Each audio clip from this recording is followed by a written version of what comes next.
Olá pessoal, sou Cleidiana Ramos, sou jornalista, doutora em antropologia e produzo conteúdos de memória para os canais do Grupo à Tarde.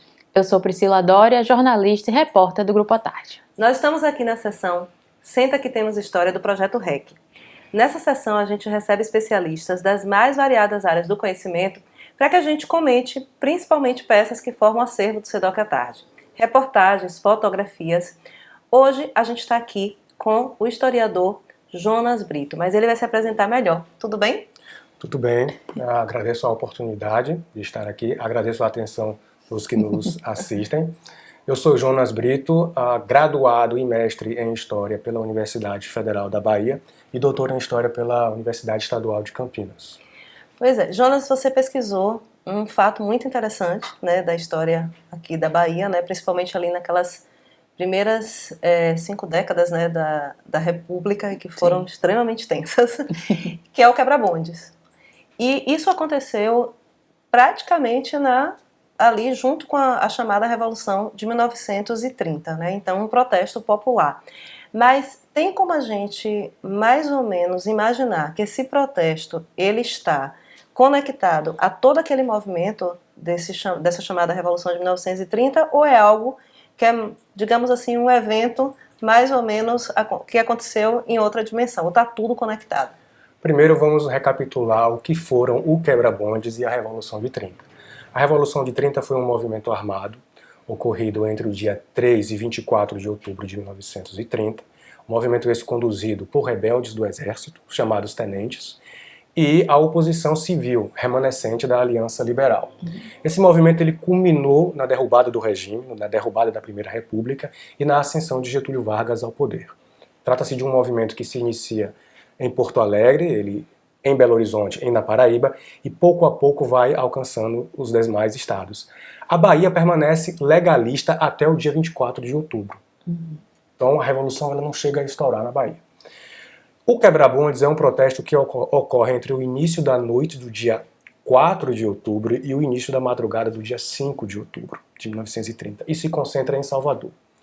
Ele destruiu o material fixo e rodante da linha circular de carris urbanos e da Companhia de Energia Elétrica da Bahia, que eram 2 empresas que pertenciam à General Electric, uma grande companhia estadunidense, e que era a monopolizadora do serviço de transporte público, constituído de bondes, elevadores e planos inclinados, da eletricidade e do telefone. Então a Revolução é um movimento que depõe autoridades públicas e o quebra-bondes é um protesto popular contra as condições dos serviços públicos na cidade. Então a primeira coisa a entender é que a polícia acreditou que existia uma relação entre os dois movimentos. Então a polícia decidiu não reprimir o protesto, porque acreditou que se reprimisse o protesto, o regimento local do exército aproveitaria a situação e faria a revolução estourar na Bahia. Ou seja, deporia as autoridades públicas. Eles acabariam colocando lenha na fogueira, a verdade era essa. Exatamente. Daí o processo judicial por danos morais contra o Estado. Nossa. A decisão da polícia de não reprimir o protesto, que foi fundamental para que o protesto alcançasse as proporções que alcançou. Então, em dimensões hoje, seria assim, se a cidade de Salvador tivesse naquele dia amanhecido sem ônibus, Sim. com problemas para chamar Uber. Exatamente. E com o metrô também. Né, o metrô, quer dizer, todos esses serviços, né, de movimentação na cidade, né? Severamente comprometidos, porque foram destruídos 80 bondes. Parece pouco, mas são 2/3 da frota. Então você imagina 2/3 dos bondes de Salvador, dos ônibus de Salvador destruídos.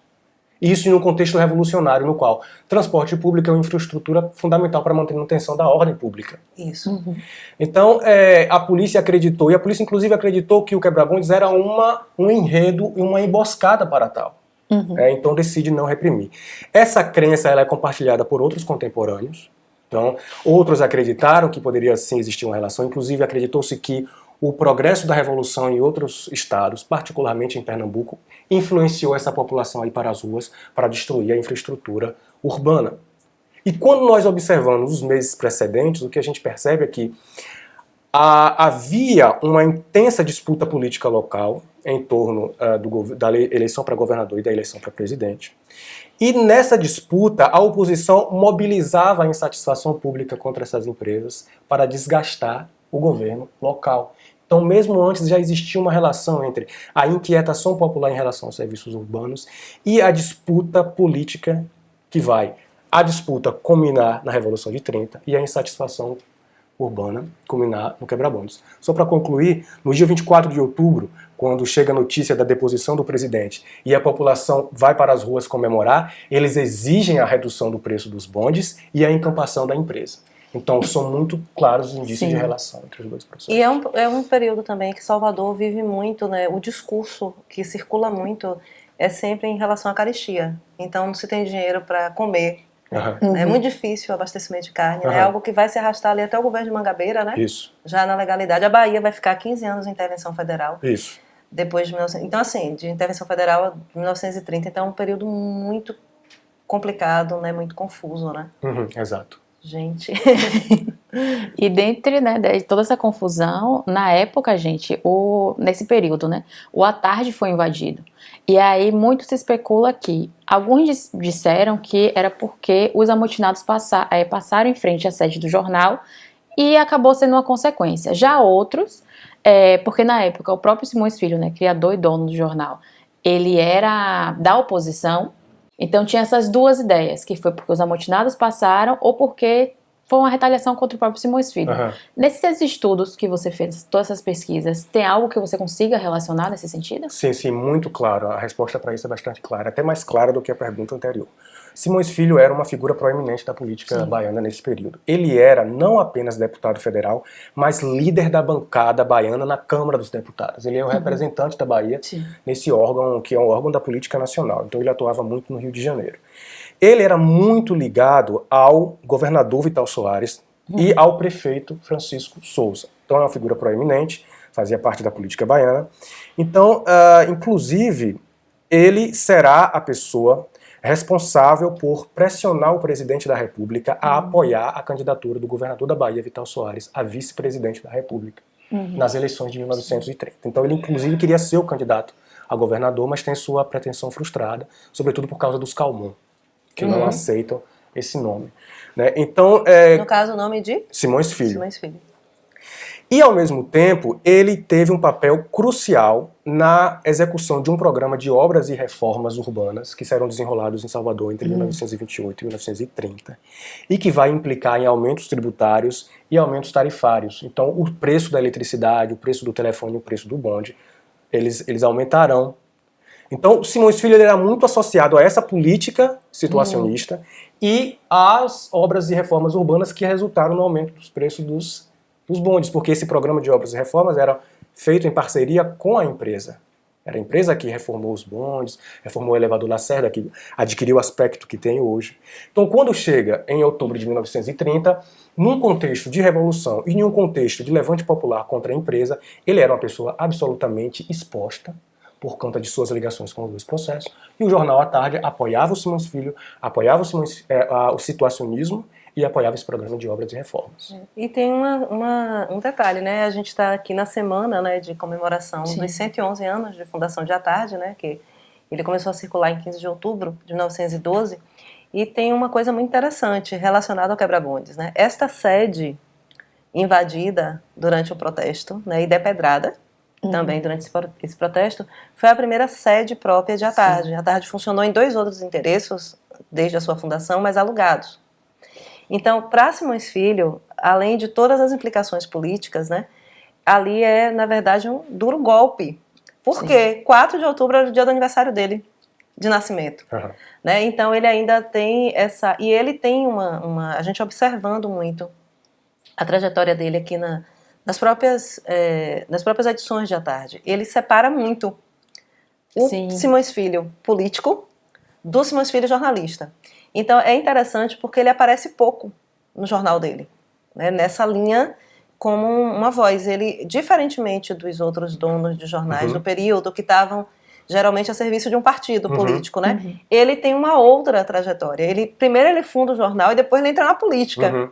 E ainda assim ele mantém um distanciamento. Uma das poucas inserções dele aparecendo neste ano de 1930 e fazendo o discurso exatamente no dia da inauguração da sede, né, em março. Então, assim, aquele prédio, ele sonhou muito com aquele prédio. Ele foi construído pensando no maquinário, que já estava comprado, porque quando ele fazia viagens para a Europa, né, quando ele foi aos Estados Unidos, ele trazia maquinário. Ele tinha essa coisa continuada de assim, modernizar o jornal, né? Então, a Tarde foi o primeiro jornal da Bahia a publicar clichês, né, as imagens, usar o cabo submarino para a cobertura da Primeira Guerra Mundial. Então, ele é, na verdade, essa figura que ele está muito... ele construiu aquela sede com muito esforço, né? E aí, de repente, né, no dia do aniversário dele, é essa sede que é atacada. Né? Só para complementar rapidinho, essa sede ela se tornou um grande símbolo político na realidade, de tudo isso que a oposição mobilizava. Então, a imagem do jornal, da sede do Castro Alves, aparecia muito nos órgãos de imprensa oposicionistas. Sim. Depois desse período, Jonas, tem uma relação entre essas outras manifestações populares a partir desse movimento, que depois, inclusive, vai se transformar na ditadura do Estado Novo, mas também isso vai influenciar que esses levantes populares eles recuem? Como é que fica esse contexto? As pesquisas sobre o período ainda precisam ser realizadas, mas nós temos já indícios. Gostaria de destacar aqui o trabalho do historiador Luiz Henrique Silva Santana, que foi orientado por Antônio Luiz de Negro, que foi professor da UFBA e me introduziu ao tema do quebra-bondes. E o trabalho de Luiz Henrique deixou claro que a memória do quebra-bondes ainda era muito presente nos anos 30. Teremos, inclusive, nas vésperas do golpe do Estado Novo, uma articulação de uma greve dos operários da Companhia Linha Circular. Então, o problema dos contratos públicos da linha circular continuará a ser uma questão ao longo dos anos 30. Isso vai se entremear, continuar a se articular com a política baiana. E essa memória do quebra-bondes, né, o medo de uma repetição daqueles acontecimentos e de uma tomada da cidade por uma multidão anônima, né, constituída ela de trabalhadores e trabalhadores negros. Esse é um medo que se projeta nesse cenário, e o que nós estamos, afinal de contas, discutindo é o quê? O que os quebra-bondes realmente representam?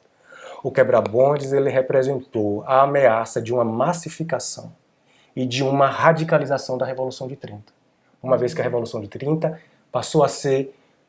apontou-se a possibilidade de ser feita por trabalhadores negros de uma maneira absolutamente radical, que é a destruição em grande escala de propriedade particular, um dos grandes pilares do capitalismo. Sim. Sim. Gente, então, olha só, muito obrigada, Jonas. Uma aula, né? É um tipo, realmente, né? Ainda é o tipo de informação que a gente precisa saber muito mais ainda, né? A história não apenas da cidade de Salvador, mas da Bahia, né? E como a Bahia está conectada a todos esses grandes eventos nacionais, né? E a gente quer te agradecer muito. Muito obrigado, tá? Obrigado pela oportunidade. Então é isso, gente. Lembrando que nesta semana, dia 15, a Tarde está completando 111 anos de fundação. Isso a coloca entre cerca de 20 jornais, que são os mais antigos do país, ainda em circulação diária, e é o mais antigo periódico em circulação na Bahia. E é isso. Aqui, né, essa tradição iniciada com a Tarde continua aqui nos canais do Grupo A Tarde, que virou um grupo de comunicação. A gente sempre tem informação qualificada. Fiquem ligadas, fiquem ligados. Mais uma vez, gente, muito obrigada e até a próxima. E parabéns para a Tarde. Parabéns.